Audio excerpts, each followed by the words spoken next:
Приветствую всех на канале Творческий сундучок, с вами Татьяна. Сегодняшняя утилизация лоскутов будет действительно большая. Подобрала обрезки, лоскуты, самые разные, отгладила, разложила по цветам, чтобы удобнее было ориентироваться. Использовать буду ткани хлопковые, трикотажные, мебельные, джинсовые и даже шелковые. В прошлых видео было 2 комментария: сшить чехол на швейную машинку. Это то, что мне тоже нужно, так как моя новая машинка Зингер используется от случая к случаю. Больше времени провожу за старенькой машинкой, она более удобная, а может быть просто от того, что она мне привычнее. Я определилась с размером. Это 75 на 45. Полотно получается большое. Такого же размера будет уплотнитель. И 2 детали. Вот я вырезала из газеты. Имеет расширение к основанию. Это у меня одна из боковинок. И в качестве центрального лоскута я взяла вот такой достаточно большой кусок ткани. И вокруг него начинаю раскладывать более мелкие лоскуты. В верхней части я начинаю выкладывать голубые лоскутики. И голубой цвет у нас самых разных оттенков.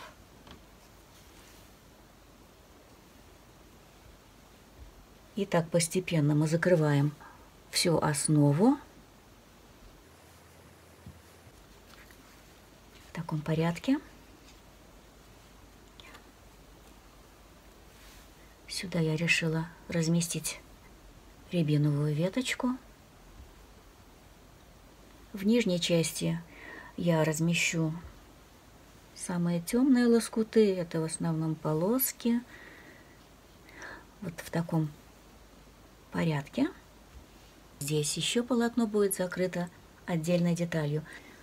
И вот когда я собрала полотно, под отдельные лоскутики я подложу кусочки клеевой паутинки, чтобы зафиксировать маленькие лоскутики. И затем с помощью горячего утюга я их зафиксирую. И вот теперь эту деталь я простегаю на машинке прямыми строчками. И вот 2 простеганные детали практически готовые. Осталось по выкройке выровнять края, оставить припуски на швы. Детали в зеркальном отображении по отношению друг к другу. Стегала прямыми строчками, особо не придерживалась прямолинейности. Расстояние между строчками примерно 1 сантиметр. А вот так выглядит основная деталь. Я ее сложила пополам, потому что деталь большая, чтобы лоскутики не разлетались, чтобы удобно было работать. И сначала оформила вот половинку. Я ее простегала, еще не гладила. И теперь занялась второй частью полотна. Вы видите, что середина полотна у нас состоит из голубых лоскутиков. Вот. Я еще не все выложила. Я сейчас это закончу и простегаю. Ну, а задавать тон во всей этой красоте будут домики. У меня уже есть 3 готовых домика. Этот домик будет пришит к основе вплотную, а эти 2 будут нести функциональную нагрузку. Это будут кармашки, поэтому в домике должно быть чисто. Мусор убираем. Здесь не должно быть никаких лишних ниточек. Эта деталь на клеевой паутинке, она не махрится. Как я отшивала домики, я покажу на отдельном домике. Деталь должна быть плотной, поэтому я взяла мебельную ткань. Если у вас ткань тонкая, ее можно уплотнить дублерином или же простегать с помощью наполнителя. В качестве наполнителя взять синтепон, сплющить его с помощью горячего утюга, если не хотите, чтобы ваш домик был пухлым. Хотя пухлый домик, он тоже будет смотреться хорошо. Крышу выкроила вот в таком виде. Она у меня будет двойная. Это для того, чтобы можно было вложить основную деталь и проложить вот здесь вот строчку, закрепить, потому что вот этот край, он должен быть плотный, рабочий, это входной край. И здесь будет еще чердачное окно. Кстати, я выкроила окно из обычной ткани, а можно его выкроить из дублерина и просто приклеить. И эту деталь я пристрочу швом зигзаг. Вот, для наглядности я прошила. Так, ну тут у меня крыша немножко поехала. Ну ладно, бывает, что крыша едет. Трикотаж подвел. Так это вот у нас выглядит с изнанки. А дальше займемся окошками. Окошки у нас будут со ставнями. Я вырезала вот такой прямоугольник, но лицевая сторона слишком темная мне показалась, и я решила изнанку использовать как лицевую. И вот на этот прямоугольник я помещаю еще один прямоугольник, таким образом, чтобы у нас и снизу, и сверху, и, естественно, с боков вот такие припуски оказались. И вот эти части, они выглядят как ставни. Но в таком виде окошечки неинтересные, я решила добавить вот такую деталь. Вырезала немножко побольше, чем это надо, таким образом, чтобы можно было наложить на нее основную деталь. И я разместила пониже, так будет лучше смотреться. И будет еще второе окошко. И вот эти мелкие детали можно зафиксировать клеем-карандаш или клеевой паутинкой. И еще одна, конечно же, важная деталь для домика – это дверь. Она вырезана из той же ткани, что и наличники. И все детали я буду пристрачивать швом зигзаг. Вот так теперь выглядит отшитый домик. Я добавила декоративный элемент по краю крыши. Здесь поместила небольшую клумбу. Вырезала цветочки из ткани, и сюда вот помещу я еще один цветочек. Все это я закреплю на клеевой паутинке. И еще я этот элемент закрепила на машинке прямыми строчками. Вот на изнанке это хорошо видно. И этот домик у нас будет располагаться на боковой части. Я его пристрочу швом зигзаг. Начиная вот отсюда, обязательно сделать закреп. Дальше, дойдя до этого места, я отверну вот эту ткань наверх, прострочу дальше и закончу вот здесь. Вот я домик пристрочила. И теперь закреплю вот этот элемент отдельно. Ну и вот, боковинка готова. И займемся основной деталью.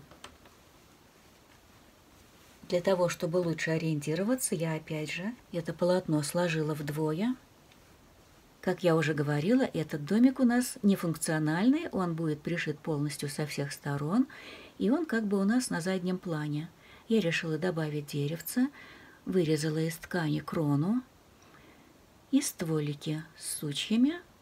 Еще два домика я буду располагать каким-то таким образом. Мне хочется добавить сюда тоже деревце. Этот домик я сдвину немножко вниз. И сюда расположу второе деревце. Также здесь будет стволик. Добавим сучья.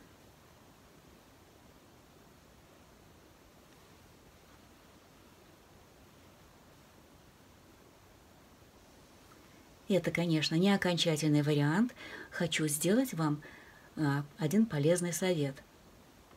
Чтобы спокойно работать с какой-то отдельной деталью, чтобы остальные элементы нам не мешали, надо сфотографировать ту картинку, которая вас удовлетворяет. И вы убираете лишние элементы, которые затем вернете на свое место, и спокойно продолжите работать со следующей деталью. Можно даже очертить отдельные элементы. Например, вот этот домик, и вы уже знаете, где он у нас стоит. Но делать это надо, конечно, ручкой, которая исчезает. Хотя можно и карандашом, ее просто не будет видно. И вот готовая картинка. Как она мне нравится.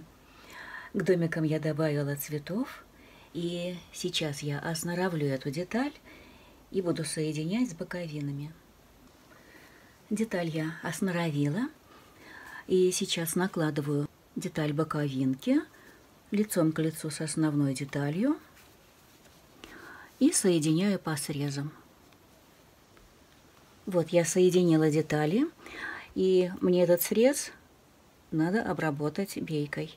Я вырезала полоску органзы подходящего цвета шириной 6 сантиметров, сложила вдвое, и сгибом от срезов я сейчас вот так прострочу и, отвернув, прострочу еще раз.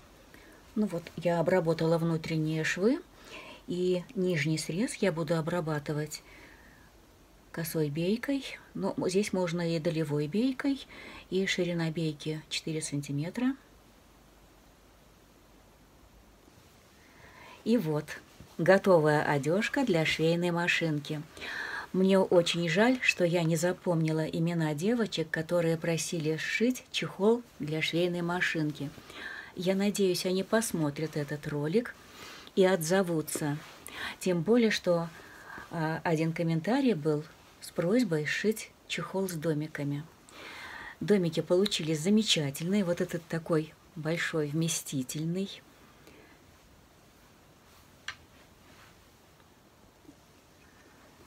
В него можно положить такие вот объемные предметы, объемные инструменты, как, например, роликовый нож.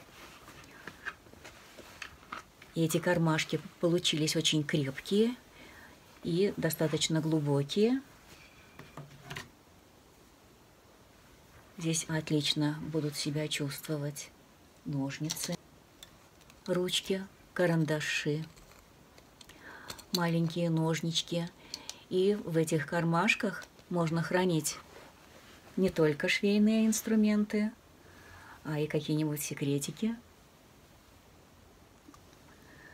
Я постаралась показать все подробно, и надеюсь, вам понравилось.